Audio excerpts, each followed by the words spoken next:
Hey guys, എന്തൊക്കെയുണ്ട് വിശേഷം? സുഖമാണ് വിചാരിക്കുന്നു. പുതിയൊരു വീഡിയോ വ്ളോഗിലേക്ക് സ്വാഗതം. തമിഴിൽ കണ്ട പോലെ തന്നെ യെസ് ഗായ്സ്, കുറച്ചധികം ആളുകൾ ആവശ്യപ്പെട്ടൊരു വീഡിയോ ആണ്. UK സെൽഫ് സ്പോൺസർഷിപ്പ്, അതോടൊപ്പം തന്നെ ഇനി UK ഒരു ബിസിനസ് ചെയ്യുന്നത്, ഇൻവെസ്റ്റ് ചെയ്യുന്നത് നല്ലതാണോ എന്നുള്ളൊരു ചോദ്യം പലരും നമ്മളെടുത്ത് ഉന്നയിച്ചു. 1-to-1 കൺസൾട്ടേഷനിൽ വരുന്നവരെല്ലാവരും ഈ ചോദ്യങ്ങൾ അന്വേഷിച്ച് തന്നെയാണ് വന്നത്. അപ്പോൾ ഞാൻ വിചാരിച്ചു എല്ലാവർക്കും വേണ്ടി ഒരു വ്യക്തമായിട്ടുള്ളൊരു വീഡിയോ യൂട്യൂബ് ചാനൽ ചെയ്ത് അപ്ലോഡ് ചെയ്യാമെന്നുള്ളത്. തീർച്ചയായിട്ടും ഈ അടുത്ത് നിങ്ങൾ കണ്ടിട്ടുണ്ടാവും, ഇൻസ്റ്റാഗ്രാമിലും യൂട്യൂബിലും ഫേസ്ബുക്കിലും നാട്ടിലുള്ള ചില ഏജൻസികളടക്കം പോഡ്കാസ്റ്റിലൂടെ എല്ലാം പറയുന്നത് 30, 40, 50, 70, 80 UK ഇൻവെസ്റ്റ് ചെയ്ത് ഫാമിലിയോടുകൂടി മൈഗ്രേറ്റ് ചെയ്യുക. കാരണം UK ഉള്ള സ്റ്റുഡൻറ്റ് വിസയുടെ ഒരു വഴികൾ ഇല്ലെങ്കിൽ എന്താ പറയുക, ഓപ്പർച്യൂണിറ്റീസ് മങ്ങും തോറും പുതിയ പദ്ധതികളായിട്ട് മുന്നോട്ട് വരും എന്നുള്ളത് തന്നെയാണ് സത്യം. സോ അതുകൊണ്ട് തന്നെ സത്യങ്ങൾ മനസ്സിലാക്കാനായിട്ട് ചിലർക്കെങ്കിലും താല്പര്യമുണ്ടെന്ന് മനസ്സിലായതുകൊണ്ടാണ് ഈ വീഡിയോ ചെയ്യുന്നത്. ആദ്യമായിട്ടൊക്കെയാണെങ്കിൽ ചാനൽ ഇൻഫോർമേറ്റീവ് ആയിട്ടും എൻ്റർടൈനിങ് ആയിട്ടൊക്കെ തോന്നുവാണെങ്കിൽ ഒന്ന് സബ്സ്ക്രൈബ് ചെയ്യുക, നോട്ടിഫിക്കേഷൻ ബെൽ എനേബിൾ ചെയ്യുക, ഷെയർ ചെയ്യുക. ഇൻഫോർമേറ്റീവ് ആണ്. എൻ്റർടൈൻമെൻറ്റ് ഇപ്പോൾ കുറച്ചിരിക്കുകയാണ്. കാരണം ട്രാവൽ വ്ളോഗ്സ് ചെയ്യാനൊക്കെ ഒരു സമയം കിട്ടാതെ ആയതുകൊണ്ട് നമ്മളിപ്പോൾ കൂടുതൽ ഇൻഫോർടൈൻമെൻ്റ് ആണ് നമ്മൾ കൊണ്ടുവരുന്നത്. സോ ഗായ്സ്, ചാനലിലേക്ക് സ്വാഗതം, സബ്സ്ക്രൈബ് ചെയ്യുക. ഓക്കെ, സോ ഗായ്സ്, പരിപാടി തുടങ്ങിയല്ലേ? അപ്പോൾ സംഭവം എന്ന് വെച്ച് കഴിഞ്ഞാൽ UK ഒരു ബിസിനസ് ഈ ഒരു സമയത്ത് തുടങ്ങുന്നത് എത്രത്തോളം നല്ലതാണ്, ഒരു വലിയൊരു തുക UK ഇൻവെസ്റ്റ് ചെയ്യുന്നത് നല്ലതാണോ, ഈ പറയുന്ന ഇൻഫ്ലുവൻസേഴ്സ്, നാട്ടിലുള്ള ഏജൻസികൾ പുതിയ പോഡ്കാസ്റ്റുകളിലൂടെ ഇല്ലെങ്കിൽ നമ്മുടെ UK ചില ഇൻസ്റ്റഗ്രാമിലും ഫേസ്ബുക്കിലും യൂട്യൂബിലൊക്കെ ചെയ്യുന്ന UK ബിസിനസ് തുടങ്ങണോ, ധൈര്യമായിട്ട് ഇൻവെസ്റ്റ് ചെയ്യൂ എന്നൊക്കെ പറഞ്ഞ് വീഡിയോ ചെയ്യുന്നവരൊക്കെ പറയുന്നത് ഉള്ളതാണോ എന്നറിയണ്ടേ? തീർച്ചയായിട്ടും ഇവർ പറയാത്തൊരു വശം ഞാൻ പറഞ്ഞുതരാം. അതെന്താണെന്ന് വെച്ച് കഴിഞ്ഞാൽ, ഞാനിപ്പോൾ ഈ ഒരു നിയമങ്ങൾ വരുന്നത് ഏകദേശം ഒരു 6ഓളം പ്രാവശ്യം ഞാൻ വീഡിയോ എടുത്തായിരുന്നു. അത് പിന്നെ ഡിലീറ്റ് ചെയ്ത് കളഞ്ഞു. കാരണം ഒന്ന് പ്രോപ്പറായിട്ടില്ല. പിന്നെ ഒന്നാമെന്ന് വെച്ച് കഴിഞ്ഞാൽ നിയമങ്ങൾ വരുന്നതിന് മുമ്പ് ഞാൻ ഇതൊക്കെ തുറന്നടിച്ച് വലിച്ച് കീറി ഒട്ടിച്ചിട്ടുള്ളൊരു വീഡിയോ ആയിരുന്നു ചെയ്തത്. പക്ഷേ പെട്ടെന്ന് നിയമം വന്നു, ഞാൻ വീഡിയോ ചെയ്തുകൊണ്ട് അറിഞ്ഞുകൂടാം. അപ്പോൾ എന്തായാലും കൊള്ളാം. സംഭവം എന്ന് വെച്ച് കഴിഞ്ഞാൽ UK ഇപ്പോഴത്തെ ഒരു സാഹചര്യത്തിൽ ഒരു സെൽഫ് സ്പോൺസർഷിപ്പ് അല്ലെങ്കിൽ ഒരു ഇൻവെസ്റ്റ് ചെയ്യുന്ന അല്ലെങ്കിൽ ഒരു ബിസിനസ്സിൽ ഇൻവെസ്റ്റ് ചെയ്യുന്നത് നല്ലതാണോ എന്ന് ചോദിച്ചു കഴിഞ്ഞാൽ, ഇതെല്ലാം ബിസിനസ്സിനെ ഡിപ്പെൻഡ് ചെയ്തിരിക്കും, നിങ്ങളുടെ കപ്പാസിറ്റിയെ ഡിപ്പെൻഡ് ചെയ്തിരിക്കും. ഓക്കെ, പിന്നെ ഇവിടെയുള്ള സാഹചര്യത്തിനെ ഡിപ്പെൻഡ് ചെയ്തിട്ട് ഞാൻ കുറച്ച് കാര്യങ്ങൾ പറയാം. സാധാരണ UK വരുന്ന സ്റ്റുഡൻസ് നമുക്കറിയാം, നമ്മുടെ ഈ പറഞ്ഞ പോഡ്കാസ്റ്റ് മച്ചാമാർ ഇൻസ്റ്റഗ്രാമിലിരുന്ന് ഇപ്പോൾ ഓളത്തിൽ ഈ പറഞ്ഞ നിയമങ്ങളെക്കുറിച്ച് വലിയ ധാരണയില്ലാതെ തള്ളുന്ന മച്ചാമാരെല്ലാവരും ഇവർ ആരോടാണറിയോ ഈ അഡ്വർടൈസ്മെൻറ്റ്സ് കൂടുതലും ഷെയർ ചെയ്യുന്നത്? അതായത് UK ഓൾറെഡി വന്നിട്ടുള്ള ആളുകളോട്. അവരുടെ ഗതികേട് എന്തെന്ന് അവരോട് ചോദിച്ചു കഴിഞ്ഞാൽ മാത്രമാണ് അറിയുക. കാരണം അവർ ചിലപ്പോൾ ഈ 2023 ലാസ്റ്റ് വന്നവരാണെങ്കിലും 24 വന്നവരാണെങ്കിലും അതിന് ശേഷം വന്നവരൊക്കെ ആണെങ്കിലും ഇവരൊട്ടും ഈ ഒരു നിയമം വരുമെന്ന് എക്സ്പെക്റ്റ് ചെയ്തിട്ടുണ്ടായിരുന്നില്ല എന്നുള്ളതാണ്. 2024 സാലറി ത്രഷോൾഡൊക്കെ ഉയർത്തിയപ്പോൾ ഇവിടെ എത്ര പേരുടെ കഴുത്തിൽ കത്തിവെക്കുന്ന ഒരു ഫീലായിരുന്നു അവർക്കുണ്ടായിരുന്നതെന്ന് അവരോട് ചോദിക്കണം. കാരണം എന്താ വെച്ച് കഴിഞ്ഞാൽ, നമുക്കെല്ലാവർക്കും അറിയാം, പലർക്കും സ്പോൺസർഷിപ്പോട് ഓഫർ ചെയ്തിട്ട് കിട്ടാതിരിക്കുന്ന സാഹചര്യങ്ങൾ. കാരണം എന്തെന്ന് വെച്ച് കഴിഞ്ഞാൽ സാലറി ത്രഷോൾഡ്, പിന്നെ ഡിപ്പെൻഡൻ്റ് ഇല്ല കെയറേഴ്സിന്, അങ്ങനെയൊക്കെ കുറേ മെൻ്റൽ ടെൻഷനും ഒരു ഫ്രസ്ട്രേഷൻ്റെ പുറത്താണ് ഇവരെല്ലാം ഇരുന്നുകൊണ്ടിരിക്കുന്നത്. അതും എല്ലാത്തിനും ഉപരി ഒരു സത്യമായിട്ടുള്ളൊരു കാര്യം എന്താ വെച്ച് കഴിഞ്ഞാൽ, ഇതിൽ പലരും വെള്ളിക്കരണ്ടി വായി വെച്ചിട്ടോ സ്വർണ്ണക്കരണ്ടി വായി വെച്ചിട്ട് പിറന്നവരൊന്നുമല്ല. ഇവരെല്ലാവരും സാധാരണ കുടുംബങ്ങളിൽ നിന്ന് UK മൈഗ്രേറ്റ് ചെയ്ത് കയറി വന്നവരാണ്. ലോണും കടവും അതേപോലെ തന്നെ പലിശയ്ക്കും എല്ലാം എടുത്ത് സ്ഥലമൊക്കെ പണയം വെച്ച് കിടത്ത് കയറി വന്നവരാണ്. അവർ ഓൾറെഡി ഇവിടെ 15 തൊട്ട് 20, 30, 40 ലക്ഷം രൂപയൊക്കെ ഇൻവെസ്റ്റ് ചെയ്ത് പഠിക്കാൻ വന്നവർക്ക് UK ഗവൺമെൻറ് അവസരങ്ങൾ നിഷേധിച്ചപ്പോൾ ഒരു വഴിയില്ലാതിരിക്കുന്നവരുടെ മുമ്പിൽ വീണ്ടും 20, 30, 70, 80 കൊണ്ട് ഇൻവെസ്റ്റ് ചെയ്യുക എന്ന് പറയുന്നതിൽ ഒരു വലിയൊരു എന്താ പറയുക യോജിപ്പില്ല എന്നുള്ളതാണ് എൻ്റെ ഒരു ധാരണയിൽ. പിന്നെ പുറത്തുനിന്ന് വരുന്ന ഇൻവെസ്റ്റേഴ്സിന് വേണ്ടിയാണ് വീഡിയോ ചെയ്തിരിക്കുന്നുണ്ടെങ്കിൽ തീർച്ചയായിട്ടും നിങ്ങൾക്ക് ഇൻവെസ്റ്റ് ചെയ്യാം, നിങ്ങൾക്ക് കാര്യങ്ങൾ മനസ്സിലാക്കി ഇൻവെസ്റ്റ് ചെയ്യാം. അതിപ്പോൾ നമ്മളാണെങ്കിലും പല കാര്യങ്ങളിൽ ഹെൽപ്പ് ചെയ്യുന്നുണ്ട്, ഇൻവെസ്റ്റ്മെൻറ്റിലാണെങ്കിലും കാര്യങ്ങൾ ഹെൽപ്പ് ചെയ്യുന്നുണ്ട്. പക്ഷെ പറഞ്ഞിട്ടാവണം, അതിനെക്കുറിച്ച് പറഞ്ഞിട്ടാവണം. കാരണം UK ഇപ്പോഴത്തെ സാഹചര്യത്തിൽ ഒരു സെൽഫ് സ്പോൺസർഷിപ്പ് എന്ന് പറഞ്ഞ കാര്യം എത്രത്തോളം പോസിബിൾ ആണെന്ന് പറഞ്ഞു കഴിഞ്ഞാൽ, പലരും ഇൻസ്റ്റഗ്രാമിലിരുന്ന് പറയുന്നുണ്ട്, ഞാൻ 5 രൂപയ്ക്ക് കമ്പനി തുടങ്ങി, 10 രൂപയ്ക്ക് കമ്പനി തുടങ്ങി, ഞാനിപ്പോൾ സെൽഫ് സ്പോൺഷിപ്പ് എടുത്തു എന്നുള്ളത്. പലരുടെയും കമ്പനിയുടെ പേരോ കാര്യങ്ങളൊക്കെ സെർച്ച് ചെയ്ത് നോക്കി, അതേപോലെ തന്നെ അവരുടെ സ്പോൺഷിപ്പ് ലൈസൻസിൽ കയറി ചെക്ക് ചെയ്തിട്ടൊന്നും നമുക്ക് അവർക്ക് സ്പോൺഷിപ്പ് ലൈസൻസ് ഉള്ളതായിട്ട് കണ്ടിട്ടില്ല. അവരൊരിക്കലും അവരുടെ ഇന്ന കമ്പനിക്കാണ് സ്പോൺസർഷിപ്പ് ലൈസൻസ് കിട്ടി എന്ന് പറയാനുള്ള ഒരു ധൈര്യം പോലും കാണിക്കുന്നില്ല. എന്തുകൊണ്ടെന്ന് എനിക്ക് അറിഞ്ഞൂടാ. ഓക്കെ, അപ്പോൾ അതൊക്കെ നമ്മൾ നോട്ടീസ് ചെയ്യുന്നുണ്ട്. തീർച്ചയായിട്ടും വരുന്ന സമയങ്ങളിൽ അതൊക്കെ നമ്മൾ എടുത്ത് ചോദിക്കുക തന്നെ ചെയ്യും എന്നുള്ളതും അവിടെ തന്നെ കിടപ്പുണ്ട്. പിന്നെ കഴിഞ്ഞ സമയങ്ങളിൽ ഇതേപോലെ തന്നെ എനിക്ക് 1-to-1 കൺസൾട്ടേഷനിനകത്ത്, അതായത് പല ബിസിനസ്സുകളിലേക്ക് ഇൻവെസ്റ്റ് ചെയ്യുന്നതിന് മുമ്പ് നമ്മളെ കൺസൾട്ടേഷൻ എടുക്കുകയും അതിനകത്ത് പലരും ഇവിടുത്തെ പല കമ്പനീസിൻ്റെ പേര് പറഞ്ഞാൽ നിങ്ങൾക്ക് വളരെ പെട്ടെന്ന് മനസ്സിലാവും, ഇല്ലെങ്കിൽ ആ ബിസിനസ്സിൻ്റെ പേര് പറഞ്ഞു കഴിഞ്ഞാൽ നിങ്ങൾക്ക് പെട്ടെന്ന് കണക്ട് ചെയ്യും. ഓക്കെ, അവർക്ക് ഇവിടെ ഒരു റെസ്റ്റോറൻറ്റിലേക്കുള്ള ഒരു ബിസിനസ്സിലേക്കാണ് ഇട്ടുകൊണ്ടിരിക്കുന്നത്. ഒരു വലിയൊരു ചെയിനാണ്, ഞാൻ അത് പറയുന്നില്ല, ഒരു ഫ്രാഞ്ചൈസി പരിപാടിയാണ്. ഓക്കെ, അപ്പോൾ ഇതിനകത്ത് അവർ പറഞ്ഞിരിക്കുന്നത് ഞങ്ങൾക്ക് സ്പോൺസർഷിപ്പ് ലൈസൻസ് കിട്ടി, നിങ്ങളും ഇതിനകത്തേക്ക് ഫ്രാഞ്ചൈസി എടുത്തു കഴിഞ്ഞാൽ നിങ്ങൾക്കും സ്പോൺസർഷിപ്പ് ലൈസൻസ് കിട്ടും, 20 ലക്ഷം രൂപ 30 ലക്ഷം രൂപയൊക്കെ ഇൻവെസ്റ്റ് ചെയ്താൽ മതി. 20 ലക്ഷം രൂപ ഇൻവെസ്റ്റ് ചെയ്യാൻ നിൽക്കുന്ന ആളുകളാണ് എന്നെ 1-to-1 കൺസൾട്ടേഷനിൽ വിളിച്ച് ഞാൻ അവരോട് സംസാരിച്ചത്. അവർ പറഞ്ഞിരിക്കുന്നത് പക്ക കള്ളമായിരുന്നു. അവർക്കൊരു അവരുടെ ബിസിനസ്സിന് പോലും സ്പോൺസർഷിപ്പ് ലൈസൻസ് കിട്ടിയില്ല. പിന്നെ എങ്ങനെയാണ് ഇവരുടെ ബിസിനസ്സുകൾക്ക് സ്പോൺസർഷിപ്പ് ലൈസൻസ് കിട്ടുക, അല്ലെങ്കിൽ നേടിക്കൊടുക്കുക എന്നുള്ളതാണ് ചോദ്യം. പിന്നെ അവരുടെ ബിസിനസ്സിൽ കിട്ടിയില്ല എന്ന് വെച്ചാൽ ഇവരുടെ ബിസിനസ് കിട്ടില്ല എന്നല്ല എന്നാണ് പറയുന്നത്. അതിന് പക്ഷേ അവരുടെ ബിസിനസ് തന്നെ സക്സസ് ആണെന്ന് പറയുന്ന ബിസിനസ് തന്നെ അവർക്ക് അവരുടെ ടേൺ ഓവർ മീറ്റ് ചെയ്യാതെയാണ് ആ സ്പോൺസർഷിപ്പ് ലൈസൻസ് കിട്ടുന്നത്. പിന്നെ എങ്ങനെയാണ് ഇവർ അത് നടത്താൻ പോകുന്നത്, എത്രത്തോളം പ്രാക്ടിക്കലി പോസിബിൾ ആണ്? ഞാൻ ഒരിക്കലും അവരുടെ അടുത്ത് ചെയ്യേണ്ടതെന്ന് പറഞ്ഞില്ല, അവരുടെ അടുത്ത് അന്വേഷിക്കാൻ പറഞ്ഞ് ആ ഒരു ഏരിയയിൽ, തുടങ്ങാൻ പോകുന്ന ഏരിയയിൽ എത്രത്തോളം പ്രാക്ടിക്കലി പോസിബിൾ ആണ്, നിങ്ങൾക്ക് ഇത്ര മാസത്തിനകത്ത്, അതായത് ഇവർക്കൊക്കെ 1 വർഷമൊക്കെ ടൈമുള്ളൂ, അതിൻ്റെ ഇടയിലാണ് ഇവർക്ക് സ്പോൺസർഷിപ്പ് ലൈസൻസ് എടുക്കേണ്ടത്. അത് ഈ പറയുന്ന ബിസിനസ് സെയിൽ ചെയ്യാൻ നോക്കുന്ന, അവരുടെ ബിസിനസ് വിജയിച്ച്, അതായത് സെയിൽ ചെയ്ത് കഴിഞ്ഞാലാണ് അവർക്ക് ബിസിനസ് വിജയിച്ച് അവർക്ക് സ്പോൺസർഷിപ്പ് ലൈസൻസ് എടുക്കാൻ പറ്റുള്ളൂ. പക്ഷേ നിങ്ങളൊന്ന് ആലോചിക്കണം, നിങ്ങളുടെ ബിസിനസ് വിജയിപ്പിക്കാൻ വേണ്ടിയിട്ട് ഒരാളെ കൊണ്ട് കുഴി ചാടിക്കുന്ന ആവരുത് ബിസിനസ് എന്നുള്ള കാര്യങ്ങൾ. ഇൻസ്റ്റഗ്രാമിലൊക്കെ ഇരുന്ന് ഓളത്തിൽ തള്ളുന്നതൊക്കെ കൊള്ളാം, പക്ഷേ നിങ്ങൾ സ്പോൺസർഷിപ്പ് ലൈസൻസ് കൊടുത്തിട്ടുണ്ടെങ്കിൽ അതെല്ലാം എല്ലാവരുടെ മുമ്പിലും കൊണ്ടുവന്ന് പബ്ലിക്കായിട്ട് കാണിച്ചു കൊടുക്കാനായിട്ട് സാധിക്കും. നമ്മൾ ഇതിനു മുമ്പ് സ്പോൺസർഷിപ്പ് ലൈസൻസ് എടുത്തിട്ടുള്ള, വളരെ കുറഞ്ഞ ചെലവിൽ എടുത്തിട്ടുള്ള ആൾക്കാരെയൊക്കെ നമ്മൾ ഇൻ്റർവ്യൂ ചെയ്തിട്ടുണ്ട്, കൊണ്ടുവന്നിട്ടുണ്ട്. ഇനിയും ഞാൻ റെഡിയാണ്. നിങ്ങൾക്ക് കിട്ടിയിട്ടുണ്ടെങ്കിൽ നിങ്ങളുടെ ബിസിനസ്സിനെയും നമുക്കൊരു നല്ലൊരു പോഡ്കാസ്റ്റിലൂടെയോ നല്ല റീലുകളിലൂടെയോ നല്ല വീഡിയോസിലൂടെയോ ഞാൻ പ്രൊമോട്ട് ചെയ്യാനായിട്ട് ഞാൻ റെഡി. നിങ്ങൾ സക്സസ് ആണെങ്കിൽ ഞാൻ വളരെ ഹാപ്പിയാണ്. പക്ഷേ സക്സസ് ആവാതെ കിടന്നിട്ട് നിങ്ങൾ സക്സസ് ആയി എന്ന് പറയുന്നതിൽ ഞാൻ അത്ര ഹാപ്പി അല്ല. ഇല്ലെങ്കിൽ അങ്ങനെയുള്ള കാര്യങ്ങളെയൊക്കെ നമ്മൾ വളച്ചൊടിച്ച് പറയുന്നതിനേക്കാൾ നമ്മൾ കറക്റ്റായിട്ട് ആളുടെ മുമ്പിലേക്ക് എക്സ്പോസ് ചെയ്യുന്നതാണ് ഞങ്ങളുടെ പരിപാടി എന്നുള്ളത് നിങ്ങൾക്ക് വളരെ വ്യക്തമായിട്ട് തന്നെ അറിയാം.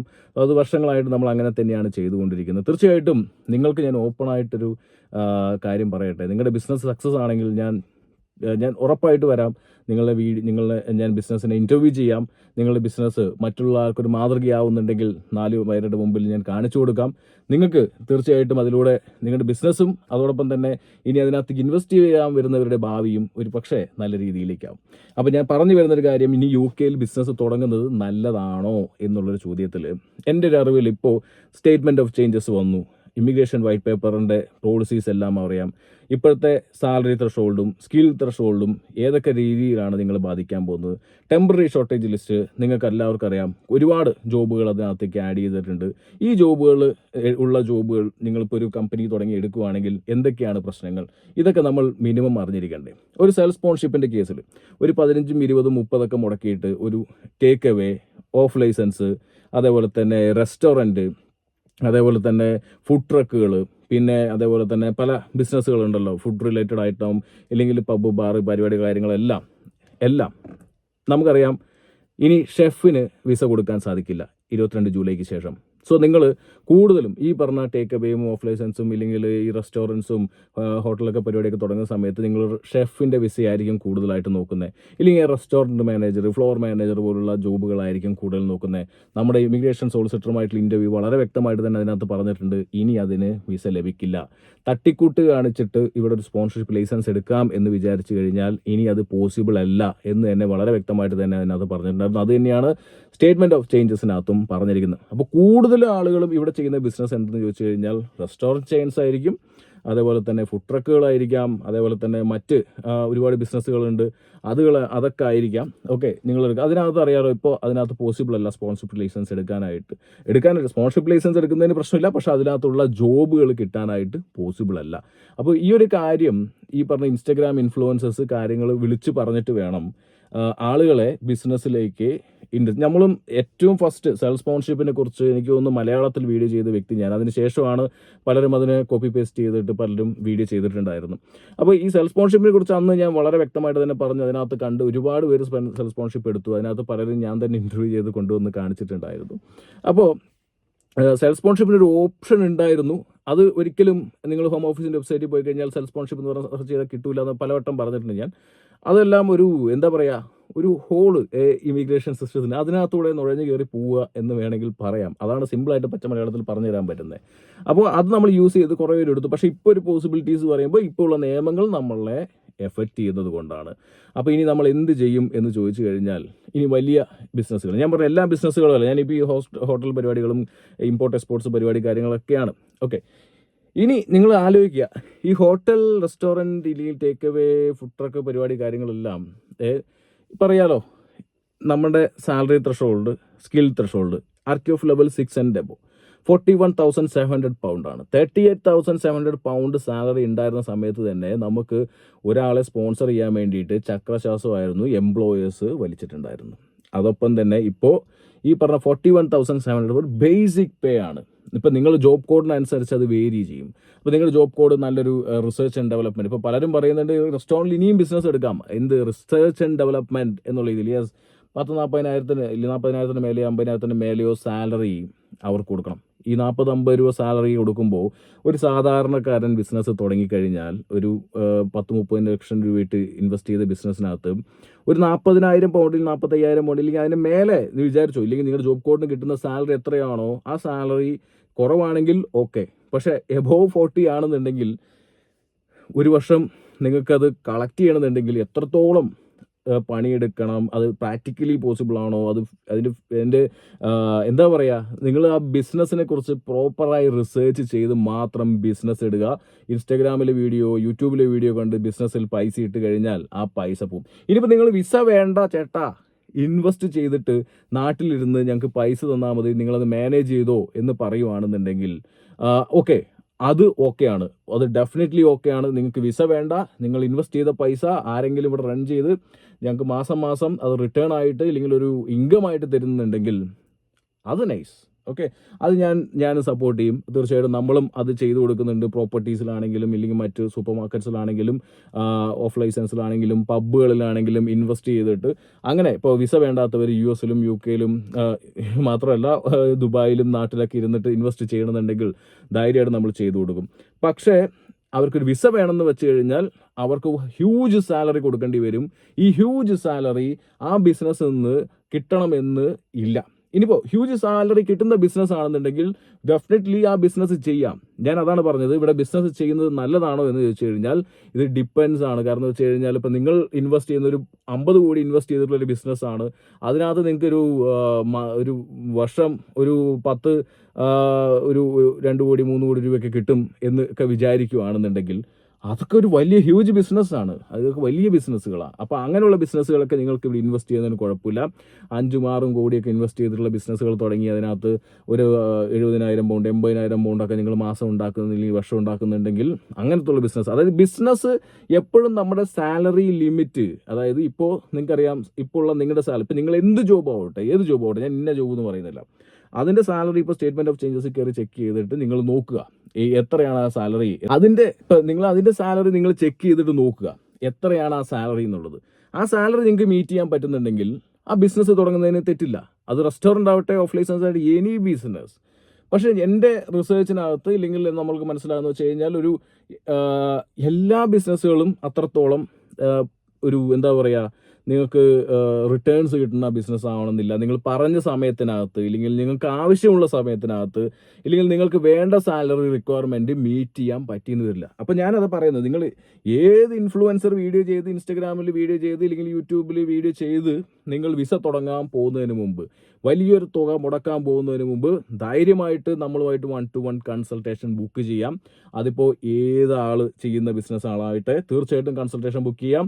ഉറപ്പായിട്ടും ട്രാൻസ്പെറൻ്റ് ആയിട്ടും ആ ബിസിനസ്സിലേക്ക് ഇൻവെസ്റ്റ് ചെയ്യുന്ന കാര്യം നിങ്ങൾക്ക് വേണ്ടി ഞാൻ അവരുമായിട്ട് സംസാരിക്കാം, ഞാൻ വെരിഫൈ ചെയ്യാം.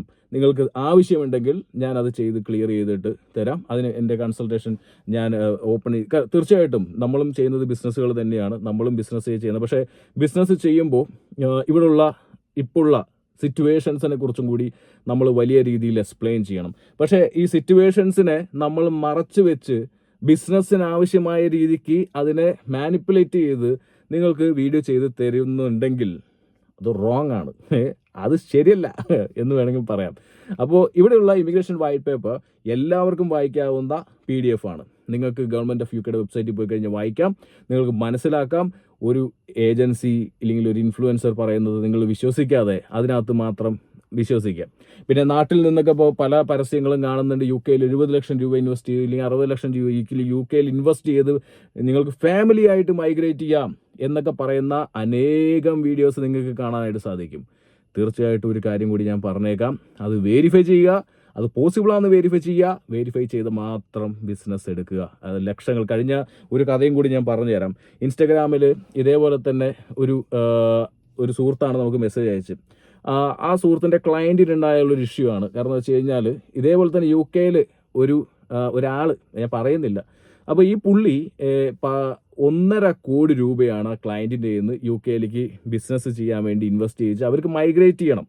ഓക്കെ, 1.5 കോടി രൂപ ഇൻവെസ്റ്റ് ചെയ്തിട്ട് ഒരു 10-15 ഡമ്മി ഫേക്ക് കമ്പനി, വെറും 50 പൗണ്ടാണ് ഒരു കമ്പനി തുടങ്ങാനായിട്ട്. അങ്ങനെ 4-5 കമ്പനി തുടങ്ങിയിട്ട് ആളുകളുടെ മുമ്പിൽ എനിക്കിവിടെ അനേകം കമ്പനി ഉണ്ടെന്ന് കാണിച്ചിട്ട് നാട്ടിൽ നിന്ന് ഇൻവെസ്റ്റേഴ്സിനെ കൊണ്ട് ഇൻവെസ്റ്റ് ചെയ്യിപ്പിച്ച് ആ ഇൻവെസ്റ്റ്മെൻറ്റ് പലതരത്തിലുള്ള ട്രാൻസാക്ഷനുകൾ കാണിച്ച് അവരെ നൈസായിട്ട് ആ 1.5 കോടി രൂപ പറ്റിച്ചു എന്ന് പറയുമ്പോൾ നിങ്ങൾ വിശ്വസിക്കുമോ? യെസ്, അങ്ങനെ ഒരു സംഭവം ഉണ്ടായി. ഞങ്ങൾ കൂടുതൽ ഇൻവെസ്റ്റിഗേഷനിലാണ്. ആ ഇൻവെസ്റ്റിഗേഷൻ ക്ലിയർ ആയി കഴിഞ്ഞു കഴിഞ്ഞാൽ നമ്മൾ ആ പുള്ളിയെയും എക്സ്പോസ് ചെയ്യുന്നതായിരിക്കും. കാരണം എന്ന് വെച്ചാൽ വേറെ ഒന്നും കൊണ്ടല്ല, പൈസ ഇൻവെസ്റ്റ് ചെയ്യും, നല്ല ബിസിനസ്സുകൾ വരണം, നല്ല ബിസിനസ്സുകളെ സപ്പോർട്ട് ചെയ്യണം. പക്ഷേ ബിസിനസ്സുകൾ ഉണ്ടെന്ന് പറഞ്ഞ് അതിനെ മറയാക്കി ആളുകളിൽ നിന്ന് പൈസ ഇൻവെസ്റ്റ് ചെയ്യിപ്പിച്ച് അതെടുത്ത് പുട്ടടിക്കുന്ന ആളുകളെ നമ്മൾ കാണിച്ചില്ലെങ്കിൽ ഇനി നമ്മുടെ നല്ല ബിസിനസ്സുകൾ ഇല്ലെങ്കിൽ വലിയ ബിസിനസ്സുകൾ ഇല്ലാതായേക്കാം. പേടിച്ചിട്ട് ആരും ബിസിനസ് ചെയ്യാൻ ഇറങ്ങാതായേക്കാം. അപ്പോൾ അതുകൊണ്ട് തന്നെ നമുക്ക് അങ്ങനെയുള്ള കാര്യങ്ങളൊക്കെ എക്സ്പോസ് ചെയ്യണം എന്നുള്ളത് തന്നെയാണ്. പിന്നെ നമുക്കറിയാം, ഇവിടെ ചക്കക്കുരു കൊണ്ട് കുരുമുളക് കയറ്റി പറഞ്ഞ ഇവിടുത്തെ റെസ്റ്റോറൻറ്റ് ബിസിനസ്സിൽ ഇൻവെസ്റ്റ് ചെയ്യുമെന്നൊക്കെ പറഞ്ഞിട്ട് പല ഇൻസ്റ്റഗ്രാം വീഡിയോസൊക്കെ നിങ്ങൾ കണ്ടിട്ടുണ്ടാവും. ഇപ്പോൾ ഇവരൊക്കെ ശരിക്കും പറഞ്ഞു കഴിഞ്ഞാൽ ഇവർക്കൊക്കെ വല്ല ബിസിനസ് ഉണ്ടോ എന്ന് അന്വേഷിക്കുക. ഈ ബിസിനസ്സിലൊക്കെ അത്യാവശ്യം സ്പോൺഷിപ്പ് ലൈസൻസ് എങ്കിലും ഉണ്ടോ എന്ന് അന്വേഷിക്കുക. കുറേ ആൾക്കാർ ഞാൻ പെട്ടിരിക്കുന്നത് കണ്ടു, പല രീതിയിൽ പെട്ടിരിക്കുന്നത് കണ്ടു, പല ആളുകൾക്ക് പൈസ പെട്ടിരിക്കുന്നത് കണ്ടു. തീർച്ചയായിട്ടും ഇത്രയും വലിയ പൈസ ഇൻവെസ്റ്റ് ചെയ്യുന്നതിന് മുമ്പ് അറ്റ്ലീസ്റ്റ് വെരിഫൈ ചെയ്യാനുള്ള ബുദ്ധിയെങ്കിലും നിങ്ങൾ കാണിക്കുക. അല്ലെങ്കിൽ നിങ്ങൾ ബിസിനസ് ചെയ്തിട്ട് ഒരു കാര്യമില്ല, ആ പൈസ വല്ലവനും തിന്നാൻ കൊടുക്കുക എന്ന് മാത്രമേ ഉള്ളൂ. UK-യിൽ ഒരു സെൽഫ് സ്പോൺഷിപ്പ് ഇനി എടുക്കാൻ പറ്റുമോ ചോദിച്ചു കഴിഞ്ഞാൽ തീർച്ചയായിട്ടും യെസ്. പക്ഷേ അതിന് ക്രൈറ്റീരിയാസ് ഉണ്ട്. UK-യിൽ ഒരു ബിസിനസ് ചെയ്യാൻ പറ്റുമോ ചോദിച്ചു കഴിഞ്ഞാൽ തീർച്ചയായിട്ടും യെസ്. പക്ഷേ അതിന് കുറേ സാഹചര്യ മാറ്റങ്ങൾ വന്നിട്ടുണ്ട്, അത് മനസ്സിലാക്കണം. എല്ലാവർക്കും UK-യിൽ ബിസിനസ് ഓക്കെ അല്ല എന്നുള്ളൊരു കാര്യം ഞാൻ മുന്നേ തന്നെ പല വീഡിയോസിലൂടെ പറഞ്ഞിട്ടുണ്ടായിരുന്നു. UK എല്ലാവർക്കും ഓക്കെ അല്ല. അതുകൊണ്ട് തന്നെ ബിസിനസ്സിലേക്ക് ഇൻവെസ്റ്റ് ചെയ്യുന്നതിന് മുമ്പ് ഒന്ന് മസ്റ്റായിട്ട് മനസ്സിലാക്കുക സാഹചര്യങ്ങളും ഞാൻ ഒരു കാര്യം കൂടി അവസാനമായിട്ട് പറയട്ടെ. UK ഓപ്പർച്യൂണിറ്റികളുള്ള രാജ്യമാണ്.